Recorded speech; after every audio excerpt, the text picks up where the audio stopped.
In the heart of Accra, Ghana, a name has echoed through generations, standing strong against the sands of time, the name Kwashi. Originating from Accra in Ghana, West Africa, this name has weathered the storms of history, remaining unchanged since the days of slavery. Today, we celebrate the enduring spirit of a Kwashi, a testament to resilience, unity, and the power of heritage. Join us as we embark on a journey through time, exploring the unwavering bond of the Kwashi name, a name that carries echoes of history into the present. Join me as I converse with Kellis Kwashi, aka Kushan Deya.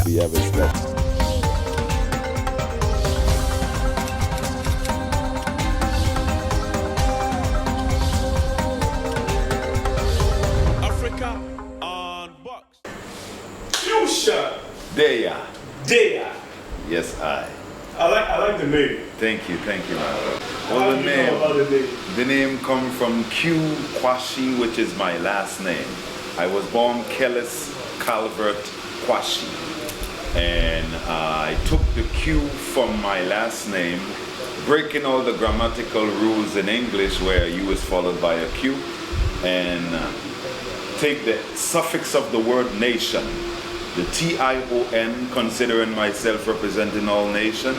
I take the T-I-O-N from the suffix of the word nation and spell it like I'm pronouncing it, S-H-A-N, because I couldn't spell my name Q-T-N, Q-T-I-O-N, so I had to spell it Q-S-H-A-N. So it actually means Kwashi, representing the nation, Deya, which means is here, like I'll say, yo, Stanley Deya. So the Deya part is the little Jamaican patois to say I'm here. So it's Kwashi representing the nation is here. That's the meaning of Kushan Deya. You obviously have a very interesting name for a diaspora or shall I say a Caribbean. Yes. Kwashi.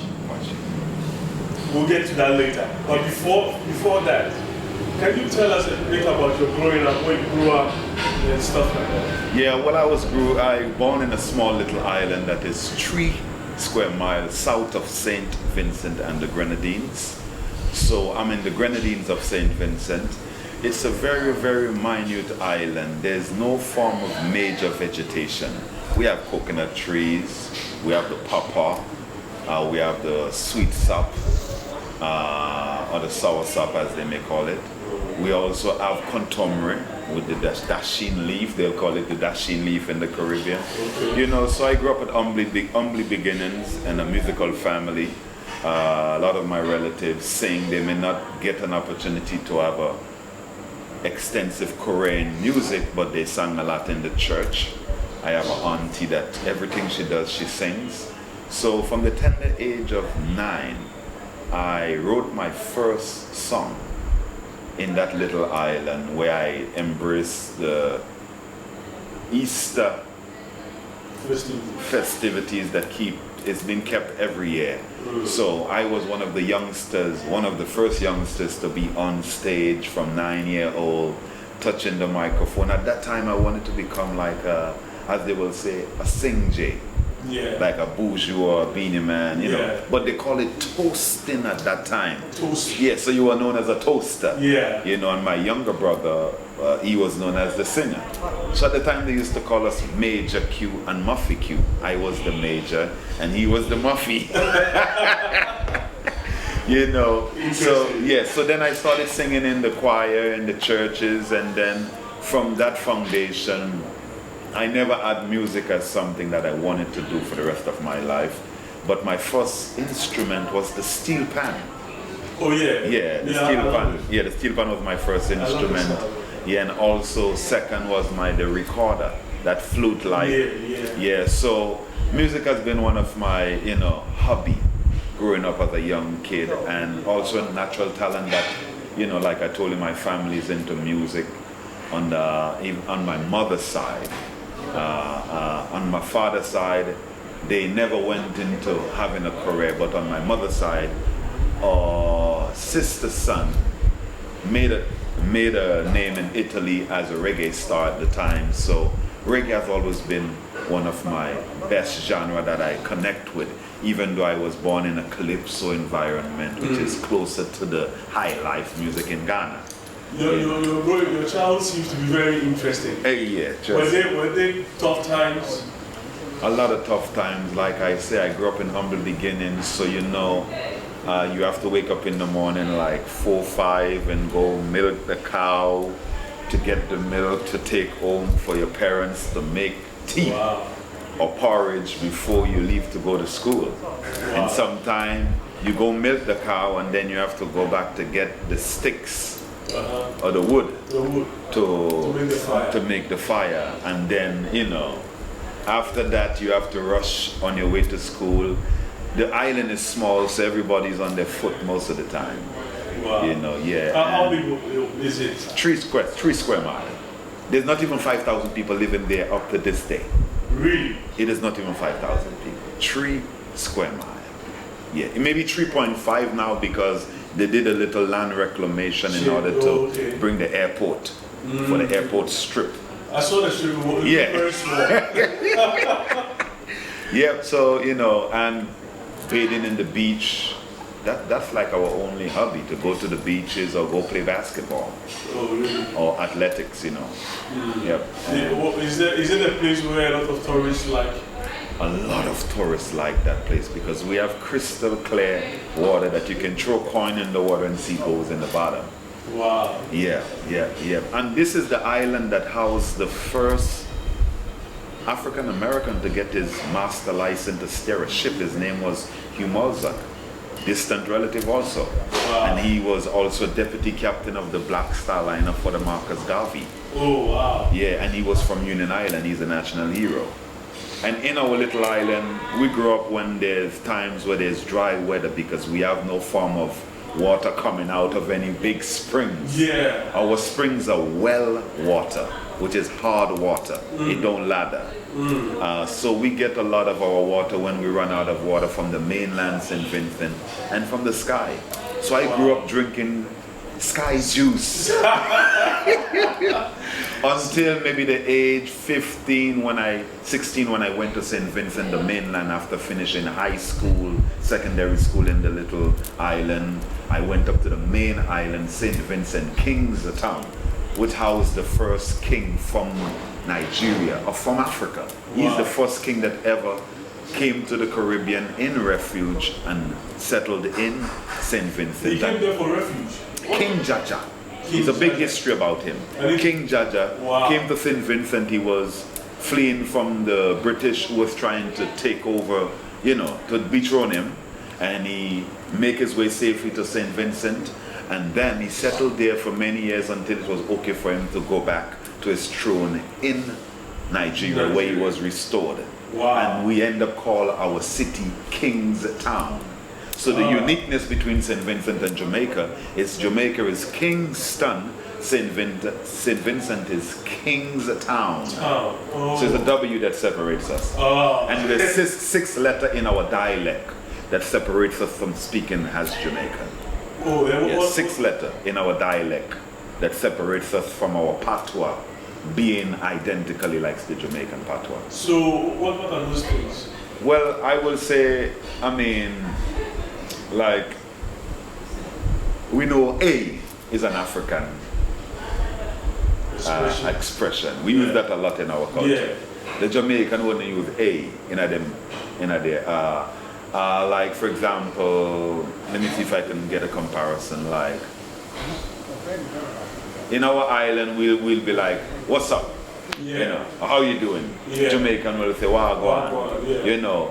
But within the history, I don't know who came up with the 6-letter calculation, but I read within the history of St. Vincent and the Grenadines and Jamaica, because you can go in the countryside of St. Vincent and have people speaking the same deep patois like Jamaica.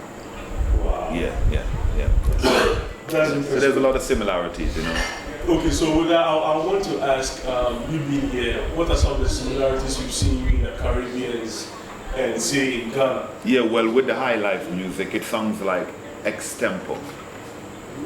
It comes like ex-tempo music or the kaiso or the calypso. Yeah. It's very, very close to the calypso of the Trinidad.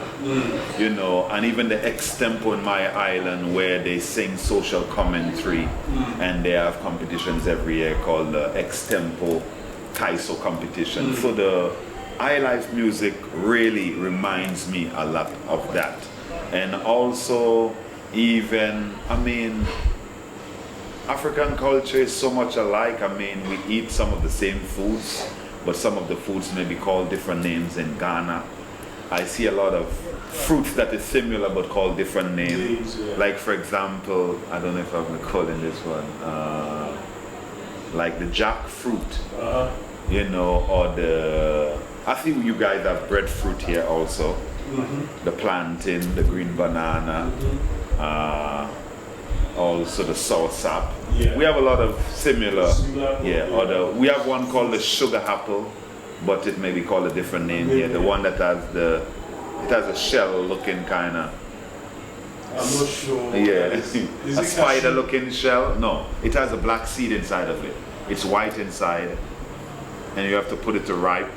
You pick it and you put it to ripe and then you break it. Yeah, I've seen it here. Yeah.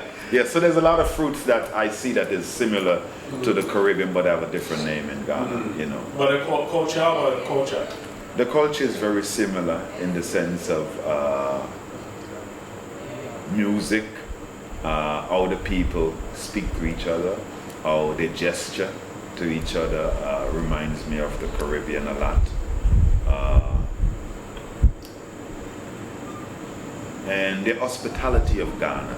In the Caribbean, we love being hospitable to everyone that visits the Caribbean. So I say that is a gesture I receive in Ghana that I love a lot, that I will tell people, visit Ghana, because Ghana is a very hospitable place, you know. You will always have someone that will give you direction, you know. So it's the same like the diaspora or the Caribbean. So you grew up, when was the time you left? Because the last time we spoke, you were like... I left in 1996. Landed in the United States the 12th of September. Well, I actually was going to the States to shop for barber chairs and barber equipment because at the time I was trimming hair. I was a very good trimmer from 9-10-year-old. My elder brother taught me how to trim, so I kept, you know, trimming as a way to provide a little income, because as I say, the island is just small, there's nothing, no big employment. So after finishing college, not finishing college, but leaving college with one more semester to graduate and get an opportunity to get a visa to go overseas, I choose going overseas rather than finishing my college degree to, you know, in animal husbandry, because my vision was to become a vet in veterinarian science.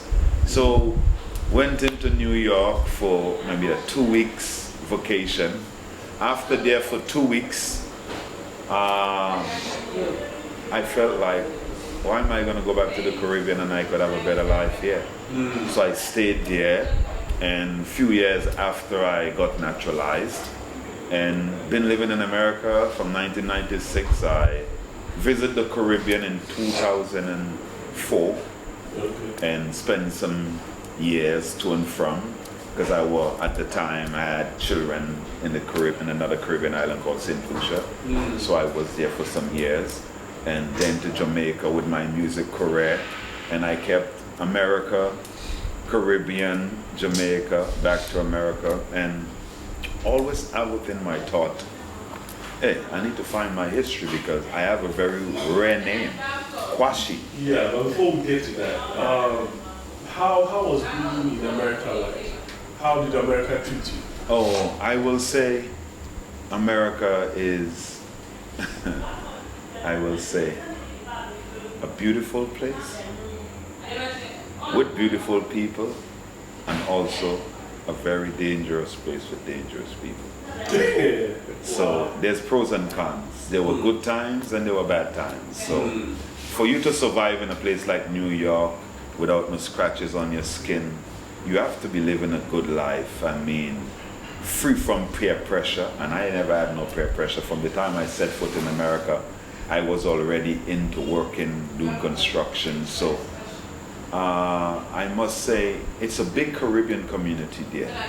It's a melting pot for everyone, all race, from Europe, Caribbean, diaspora, if you want to call it that.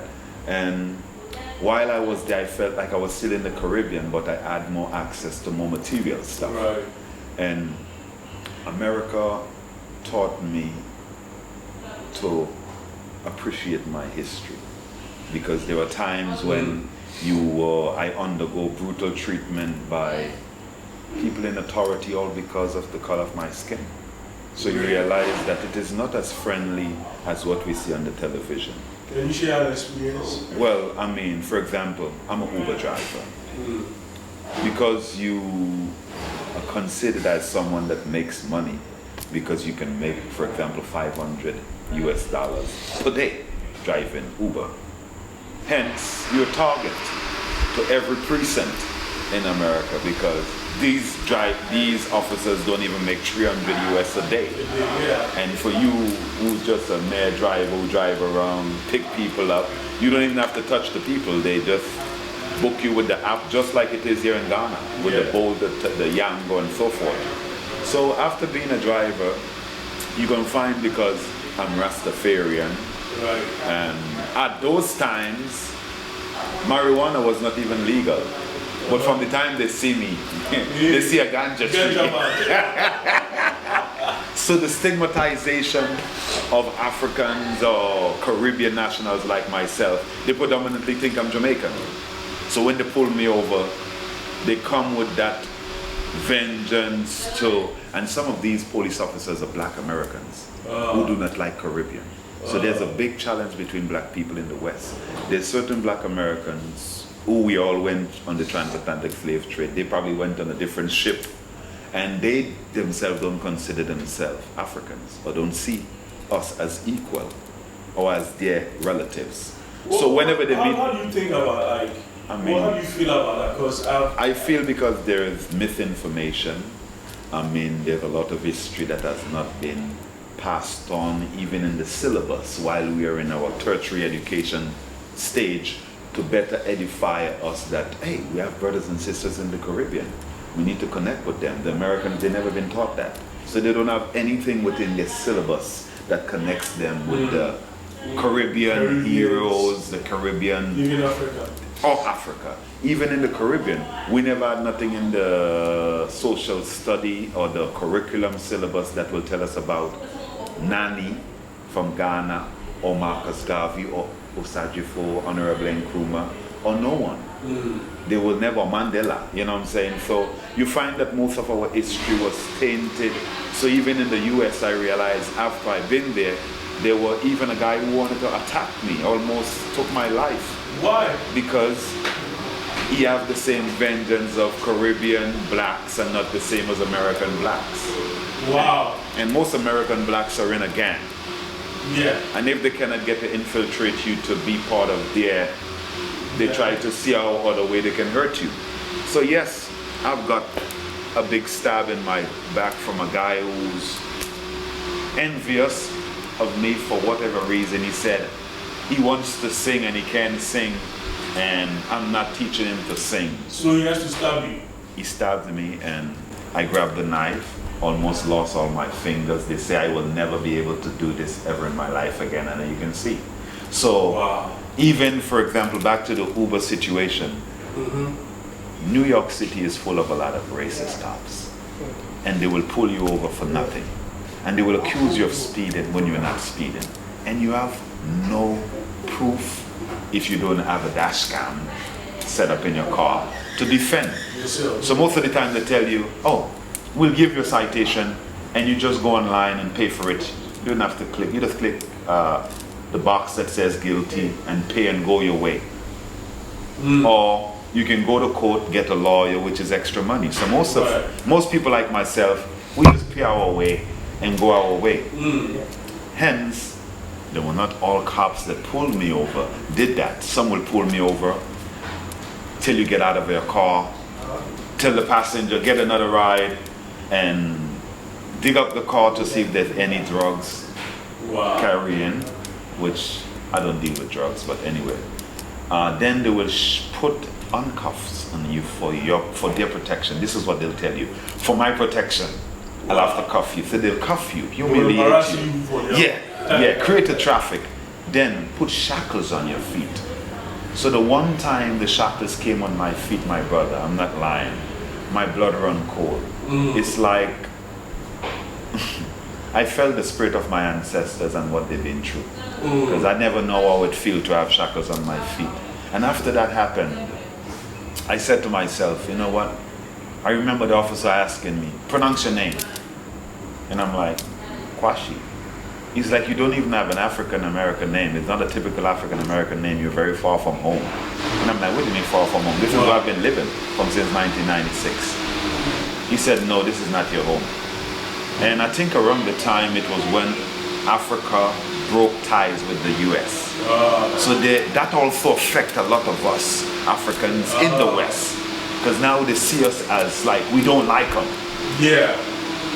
So a lot of brothers and sisters, even up to today, still go through the same victimization like I go through. They'll pull you over, question you if you drive a beautiful car, a Mercedes-Benz, and then humiliate you and process you, take you to prison. Instead of giving you the citation, they'll take you to prison. And then you'll be in prison for 10, 15 hours going through all different cells until you reach up to the courthouse level. And then sometime you might not even get to see the judge the night and have to spend a night in prison to see the judge the next day to collect the same citation that they could have given to you when they pull you over. Just to put you through the dirt. Wow. So at what point in America were you like, no? 2023. 2023. 2023. What happened? What was the I was working with American Airlines on my way going to work one morning. There's this so-called cop. He's always at the same spot. So I'm looking at him all the while. So this morning I had my windows down. So in his mind he's probably thinking, oh, he's smoking. So he needs the ventilation. So I drove like almost 100 yards away. And he was like 200 yards behind me and I could see him, you know. And then now, all of a sudden, the guy started speeding. Because now he has to trick the machine, which is the speedometer, to create the speed so it can be legitimate. So he started speeding, and I'm seeing him going through, and I'm like, nah, he can't be coming for me. And bro, he did come, pulled me over, and told me I was speeding 100 plus. And I was not nervous because I'm not scared of them. So I was like, sir, how much person in America with this demographic have you ever pulled over? He said, you the first. So I say, hence the reason why it heightened you to pull me over, because you see me as a threat, because I have a turban on. Wow, and you're not even guilty, you're just driving? No, I'm just driving to pick someone up. I'm on my way to go to the airport to work. Because like I told you, I work with American Airlines. Right. So he said, oh, you work with American Airlines and you work with Uber. You make a lot of money. You can afford this citation. So I said, so give me the citation so I can go my way. He said, no, you're going to go to prison. I said, for what? He said, you're going to go to prison. I said, but I didn't do anything wrong. But I know he's going to just process me just to dirty my name and my driving record. So the more tickets you get on your record in the US of A, after a while they just cancel your license. So I say to myself, you know what? It is my time. My mom passed in 2017 and she told me, son, whenever the Spirit tells you to move, you move. And from that day, the humiliation I was put through, it changed my narrative about America. It made me see that you will make a lot of money, but you will never get rich. Because even though you make $600 a day, you might be trying to drive 2 miles over the speed limit, which might be 25, and you do 27. And the camera catches you. That's one ticket. Then you might go through a red light. because it might be on yellow. That's another ticket. Then you might park to go help an old lady to go up the stairs, and you get a third ticket. So all your money for the whole day, the 600 you make, claim you're making every day, Is gone. and sometimes you wake up one morning and happen to park on the wrong side of the street, and the sweeper may be coming, and they'll boot your car and tow it. And you may wake up in the morning late and thinking, oh, I'm going to go to work and drive, turn my app on and do Uber. So it's very difficult there for livelihood. I mean, there's other jobs people can choose to do, but I choose to do a job where I can have control over my time as a musician. The reason I choose to do the Uber on the side and still do my construction, you know. And as you know, in America, there's a lot of bills, so you can't have one job. You have to have combined income. Hence the reason why I got the American airline job, because I said to myself, you know what? I'm going to fly out of the West in fine style. Literally. So I worked with American Airlines for a while, and I choose that when I turn 45, I'm going to leave the West. Can I tell you, you don't look 45? Thank you. You don't. You know, when you get up, like, really? Yeah. You don't look it. Yeah. That's cool. So, when did you arrive in Ghana? I arrived in Ghana May 23rd, 2023. This year. This year. How has it been like? Oh, I'm overwhelmed with the support I've been getting from a lot of people who have listened to my music and has been inspired by my story. I must say gratitude even to yourself for even doing this story with me today.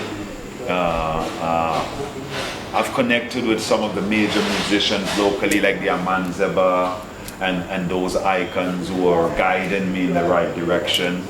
And I want to say kudos to all those people who have been playing my music on the radio, and still those who have known about me that will get to know about me from even this interview.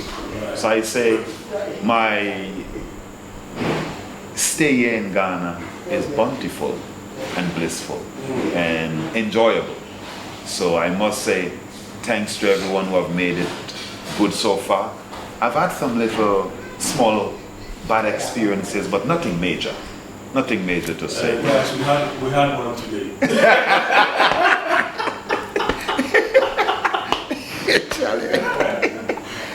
So true, yeah. We had one today. Yeah, so, you know. But we look on the bright side. That's just by the way. We had no one, I think two.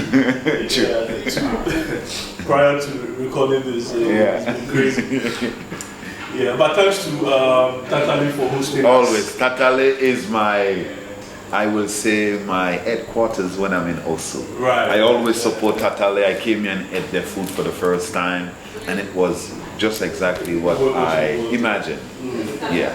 So I was going to ask you about, how are you adapting to the food? Yeah. Well, we can get everything at Tatale in the vegan style. That's the right. banku, the fufu, so yeah, I'm really enjoying that. All right. So did you have difficulties in getting accommodation? Oh no, when I came here, everything, like I say, when you make the right move at the right time, the ancestors do assist you and open up the right doors. And everything for me was just perfectly aligned. So I say my move was preordained and predestined, and sometimes when you chase your destiny, you happen to be in the right place at the right time. Nice one. So let's get to the music. Yeah. Then we'll get into the name. The name. The name. Okay, music. What's the direction you are looking at now? What direction are you heading now? Okay, well, music, as you know, I've been doing music from since in the West. My career started in 1999, where I did my first album that featured the Jamaican stars like Richie Spice and Yami Bolo. And this was a 12-track compilation. I toured 40 states in the US. So now I'm here in Ghana. I'm still continuing on with the same path. I have my own independent label, which is Mystic Productions / Sugar Hill Records. I've already produced my first track at home. Even when I came to Ghana, I've already set up my home studio so I can, document everything that is being inspired while I'm at home. And to finish off my brand new album called Freedom Street, which will be launched here in Ghana and released here in Ghana in a few weeks from now. It's in the process of being mixed. And I will continue to do my reggae, and I will also wet my feet with the high life and also the Afrobeats.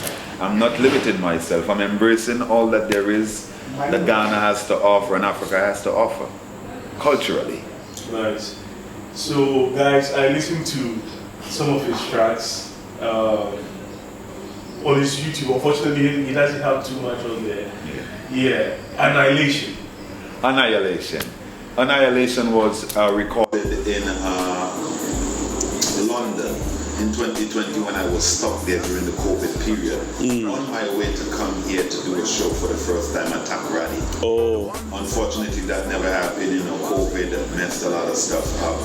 And Annihilation is geared towards me questioning the World Health Organizations, all these so-called governments that is using all different means to control the world's population, which inoculation is one of the process of such. And we find that they have been using the African people as guinea pigs. As you know, Africa was not largely affected with COVID. Kenya was one of the first grounds they started testing. So it just shows you. Yeah, they thought they could, wipe us out. That didn't work out too well. Annihilation is a song that will open your eyes about even the chlorine they put into the water. The content of it is too much. And some of the fluoride and all of these things block our pineal gland. So what are we to expect in the next album, the new one coming? The new album is gonna have feature superstar like the Maxi Priest, legend. Hoping to feature one act from Ghana on that album also. Give us a name. We're still in the talks, and I don't want to say until we start recording in the studio. Right. So you'll be the first to know, most definitely. Sure. Yeah. I've already released my first single called What a Joy. Me expressing the joy I feel being back home in Ghana, the land of my ancestors. The second song I'm going to release is in a week and a half from now. It's called Sunflower. And while in Ghana, I've gotten the opportunity to even be on a collaborative project, which was to even be in respect in mourning of our late Queen Manda, State. And that song is tribute to her. It's a beautiful song. People can look out to see among the Ghanaians, the great diamonds. On that same tribute, I did a line on it to pay my respect as a descendant of the Gauls. It's honored to be here at such a timely fashion. And I will definitely be exploring a lot of the Afrobeat and bringing a little consciousness to that Afrobeat. Right.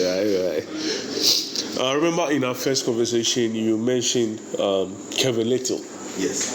Give us a brief. Well, Little, you remember when let's rewind the tape where we said, let's go back a bit, when I went to college in St. Vincent. Right. Me and Kevin Little used to actually be singing every lunchtime in college. And people used to laugh at us and say, you guys making a bunch of noise. And look at the destiny today. He became a superstar.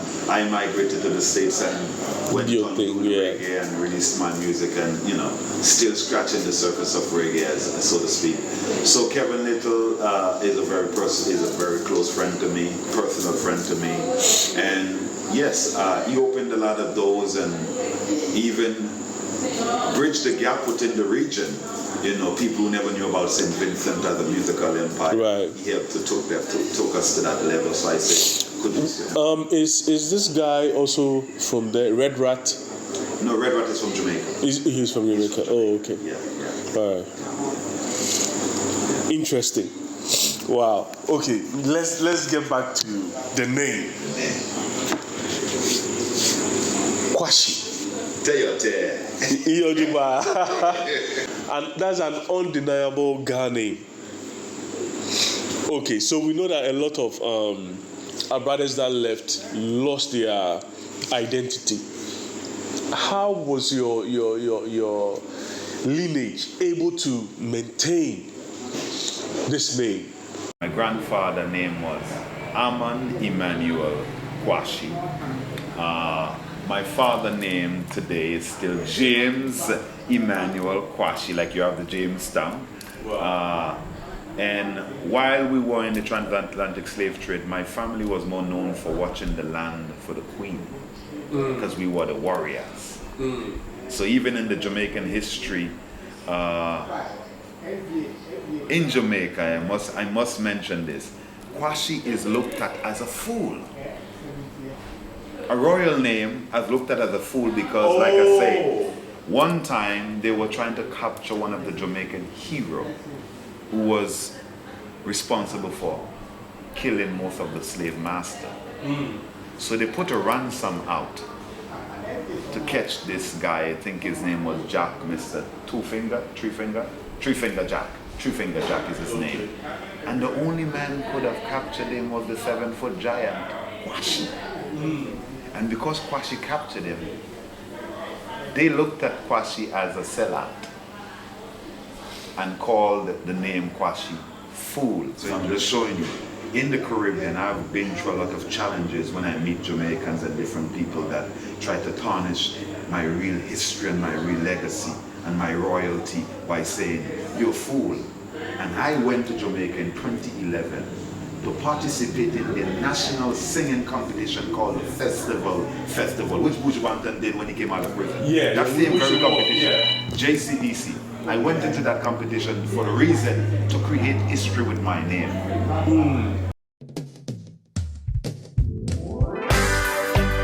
Nothing in life come easy. Hard work pays off. But failure must be unthinkable in your thoughts. For success to come, make me you wanna see color. You are willing to make the sacrifice. Somewhere to go and roll the dice. But that won't change the price for rice. You gotta get yourself organized. Cause you know the seeds you sow is what will grow. Oh yes, now everything turn up. Food in a the pot, still the food now burn up. And everyone, over 2 million plus people, voted for that same name, Kellis Kwashi. Wow. And did not even realize it's the same Kwashi they were calling a fool. Yeah. So Kwashi now has been very dear to me, where after I realized people look at my name as a fool, it was a regimen to motivate me to push more in the music industry. Because I'm telling you, I meet everyone. You can name it. The Barry Salmon, the Luciano. I meet everyone who could have pushed me through the door in the reggae music. But somehow, I take my name because they figure their knowledge to my name is Kwashi is a fool. I'm always underlooked. Wow. I'm telling you that. And these are the stuff that helped me to grow from strength to strength, and even helped me to develop such a powerful vocal because of the pain behind and the struggle behind my voice and the challenges I've been through as an artist, all because of my name. So I always say, I will leave the West and return to the land of my ancestors for people to know my true legacy. So here I am, as they say, Sankofa. Wow. You know. It's this. So I was born Kellis Calvert Kwashi. Wow. My father still lives in the little island today. He's 77 years of age. His name is James Emmanuel Kwashi. And my destiny is to have him touch this land touch the land before God is ready for him, you know, as they may say. Wow. Yes. Wow. And I'm the first generation from my family to ever make this voyage to come on a one-way ticket to return back to the land of the door of return, because we went to the door of no return. Yeah. Now I'm at the door of return. I've returned. Wow. Yeah. So I would assume that you had visited The Jamestown. Yes, I visited the Usher Fort. I've seen it all. I felt the energy of my ancestors on my shoulders, you know. Felt what they've been through. And, you know, not only my tribe or my people, but many people been through. I mean, people from Nigeria, like, you know. So a lot of people were captured, and it was a sad situation, but the great thing about it is there's a lot of Kwashis in the Caribbean, even in Trinidad and Tobago. And a lot of blacks in Trinidad, they migrated into Trinidad from St. Vincent and Grenada. Right. So when they call themselves Trinidad and thinking the Trinidad is better than the Grenadian or the St. Vincent, is our mind has been warped with the colonial terms, and really and truly, where the people from Trinidad came from. They came from island hopping from the different smaller islands. So really and truly we are distant relatives, because we all came on one ship. The ship was docked in Barbados where we are now. And if you check how close is Barbados from St. Vincent, how close is Barbados from St. Vincent. So we are actually spread to the different islands, and when we visit the smaller islands, we see people looking just like us. Right. Maybe speaking a different twang or different language, or dialect, but we are all brothers and sisters. Yeah. And we say we are one Caribbean, but the Caribbean are not united. We still want to hold on to the colonialized names that was given to us, which is Vincentian, St. Lucian, Trinidadian, Kittitians. So they still don't even see themselves as African.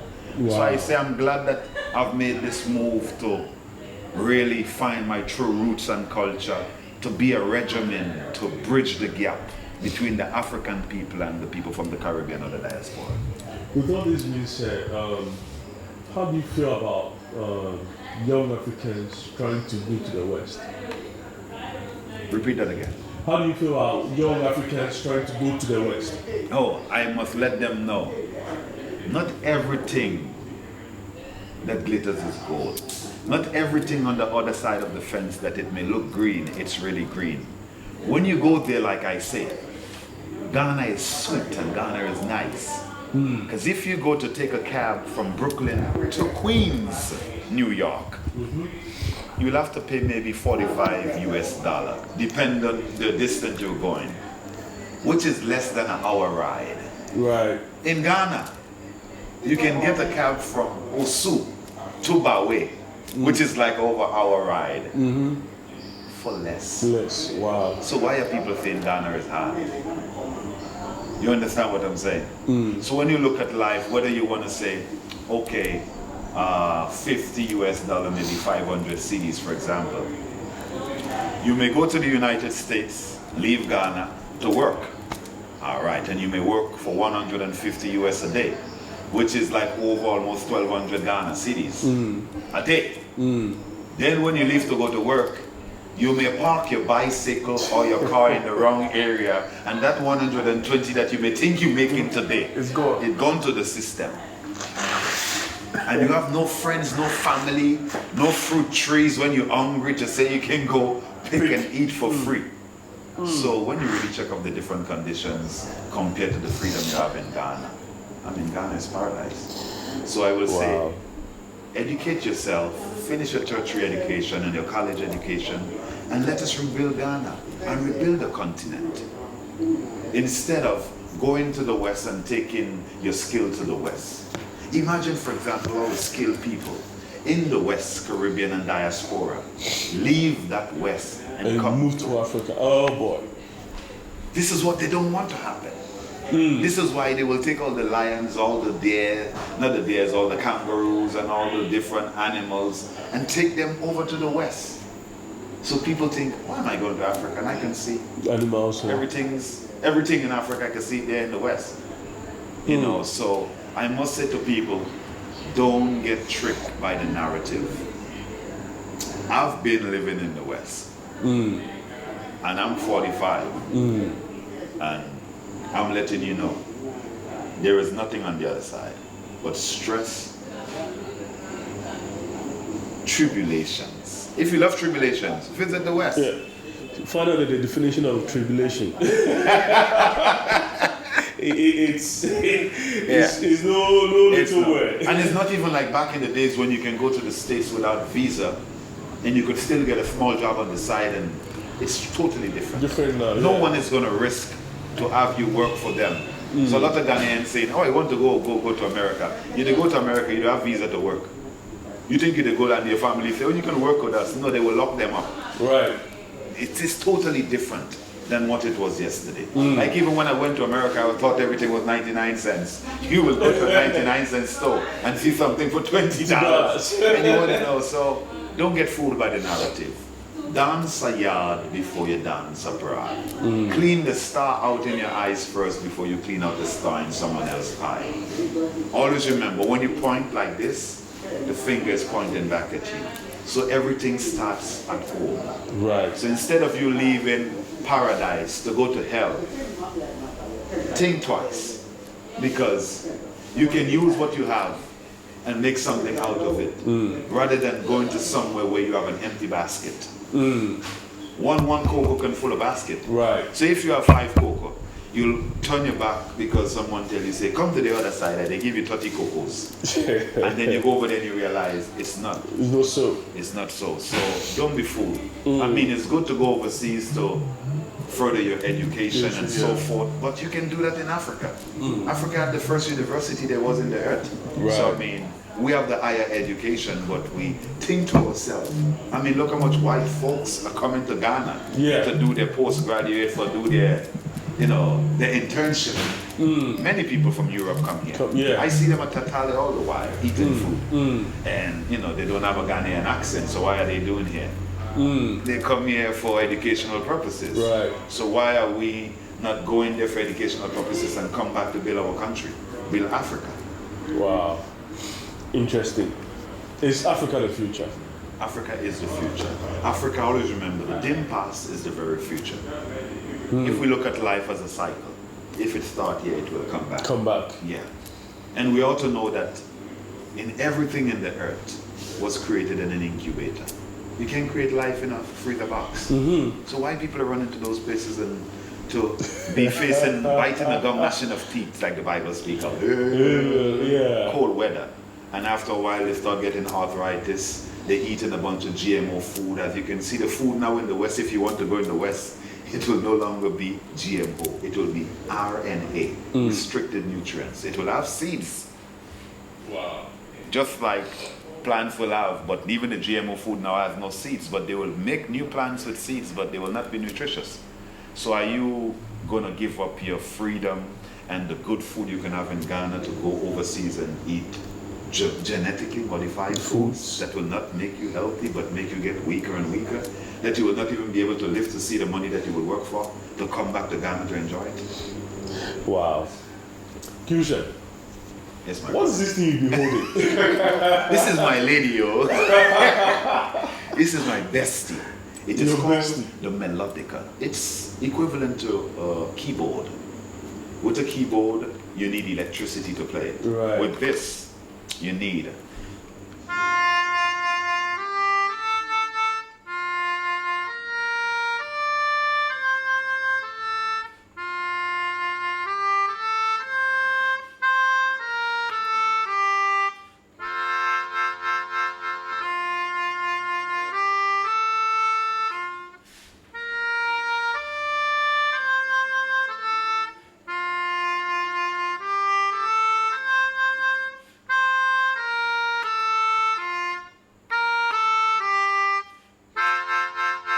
without the air, it can't play.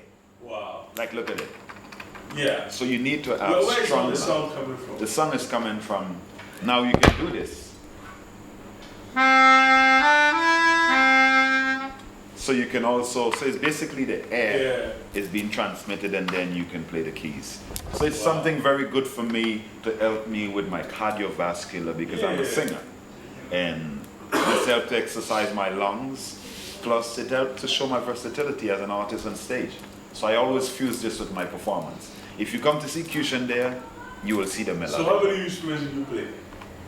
I play Drum, guitar, keyboards, bass, organ, the djembe. You're literally a one-man band. Yeah. Because I produce my music also, Yeah. I arrange my music also, and I write my music also. So I'm a complete artist. Wow. And you do your own mixing and mastering? Yeah. Well, I do the mastering in Jamaica and New York sometime, but yeah, I do all the mixing of it and all that. Yeah. Wow. And the creation of the rhythm. Wow. Yeah. I can tell this is in your blood. That's what you eat. Music is what I eat and sleep. Wow. Yeah, every day. It's my life, you know. Interesting. Yeah. And I say, people never give up. Always know what you believe in, or your skill can, in the future, honor you. If you be true to your skill and true to your craft, and every day you try to do something towards building that craft. Don't take no for an answer. Right. You know, I was fortunate to get a vocal coach while I was in the States. So this I will also use as some of my background to help younger singers here in Ghana, you know, to align their vocals. So if anyone need vocal, you know, a vocal mentor, I'm here, I'm open for the youngsters. So, I'm here. Yeah, because a lot of people sing in the business, but they don't know the true definition of the word singing. Right. I may say it. Singing is a sustained speech. Repeat after me. Singing is a sustained speech. So the same way you talk is the same way you sing. Never try to sing like no one else. Because you cannot sing like Mariah Carey or Whitney Houston. No. So you must always sing the song in your speech voice. Right. Don't ever try to assume someone's key, but carry your own key. So you don't ever need a locksmith. Wow. Like they say the karaoke. Yeah. You know, you carry your own key. Yeah. You know, but most people don't carry the key when they come to sing at those bars or whatever. No. They just come and sing anyhow. Yeah. So singing is a sustained speech, and there's only two ways you can finish your singing. With a sustained finish or with a vibrato finish. Wow. Where is Cushion going? Where will you be in the next 5 years? Musically? Musically in the next 5 years, I see myself in all states in Africa, because this is my vision. I want to be touring every state in Africa before I have my big major concert ever in the West again. So my vision is to use the message, the inspiration, and help to uplift and awaken the consciousness of the people in the African continent. That's my main #1 priority. To be maybe the next king of reggae in Africa. And I've already put it in the universe. Right. I mean, even right now, there's no one in Africa with my type of vocal and my vocal ability. So I say in 5 years from now, people might say, yeah, Cushion there. Remind us of the Lucky Dube, the Peter Tosh. You know, all those things I embrace. And so shall I say, are you hoping to feature with the Stone Boys and the... Well, that is already in the talks already. I've already said on an interview, he's willing and welcome collaboration with myself. Okay. Yeah, so who has been your biggest musical inspiration? To me, is Lou Rawls. He's an American singer, he's a black American singer, the Lou Rawls, the Nat King Cole. Right. When I started off in reggae, I used to listen a lot of Dennis Brown, a lot of Luciano, a lot of Peter Tosh, even Bob Marley also, Still Pulse, Third World, all the reggae groups. So I will say most of the authentic singers of our history have influenced my career heavily. Because I don't just listen to reggae because I'm a Rasta man. Right. I listen to jazz, you know, pop, also R&B and blues, you know. And I take whatever I can out of it and fuse it with my roots reggae, you know. So when you listen to my voice, you might hear me sung in one way in this track and the next track. Is that Cushion? Yeah, it's me. Wow. So I'm an 8-octave singer. I can sing in 8 octaves. Wow. So, you know. That's very versatile. Yeah, music is definitely part of me. Yeah. Wow. Nice. So do you have something to say to those watching you now? Well, I want to say this to the world. The best means for the world to overcome the world difficulties is that the world be united as in a single body, thus being one single organ. Nations must find the means to heal their unhappy wounds, not by bits, but as a whole. Like, for example, in Ghana, in the Volta region, every village or every community in Ghana should have been joining hands and mobilizing whatever way to help everyone to restore their life to some form of normalcy. And if we as people try doing things collectively and not just by bits, we will show more marked progress in this life, you know. And have faith. Don't lose your faith in God, because a lot of things in the world may persuade you and to crush your faith. Because I don't deal with belief. Because when you believe something, you shrink the capacity of you to learn more. Really? If you have, yes, because if you believe something, you will not research it to know nothing more about it, because you already spoon feed. This is it, what it is. But if you question it, this is why you have a right part of your brain and a left part of your brain. The right part of your brain is for questioning stuff. That is the creative side of your brain. Hence, why you think they replace most of the vehicles to left-hand drive is because the African people don't function good on their left brain. This is why it causes accidents. So certain things are strategically developed as part of your cultural background and your everyday liberty, but it will also affect the fundamental growth of your nation that people don't look into on that level. So, you know, I want to say to people, be true to yourself. If a brother is going up, help him push him up. Because when he goes up, he'll send the ladder down so the rest can climb up. Never take no as an answer. Always push on, pursue. Be consistent in what you do. And never lose your history and your culture. Never lose your history and your culture. Listen, guys, if you ever have to listen to anything or have to follow anything, I think you should listen to him, because through slavery, going through all the oppression, the suppression, and all the shames, the schisms and the isms, all those things, his family has been able to maintain the African name they originally had, all the way from Ghana through slavery till now. The name Kwashi has survived. So you need to listen to when he says that. Listen to him. Yes, he knows what he's saying, and he has the history to back it up. Wow. Kusha, I think I don't have too much more to ask. I want to say thank you for availing yourself. Thank you for the time. All the wahala we went through today. You had the patience. You were helping me carry my stuff. It's a pleasure. All that. And I want to say thanks to you for being the brave one to make the connection. I want to say thanks to Aman Ziba for introducing me through you. He has been a godfather to me. And I want to say thanks to everyone who have been an integral part of helping me, assisting me while I've been here in Ghana and making my stay welcoming one, hospitable one. And I want to say to everyone out in the world, change your narrative about the African experience and visit the motherland, Africa, and judge for yourself. And judge for yourself. Visit and judge for yourself. Thank you so much. My pleasure. Kusha. I love the name.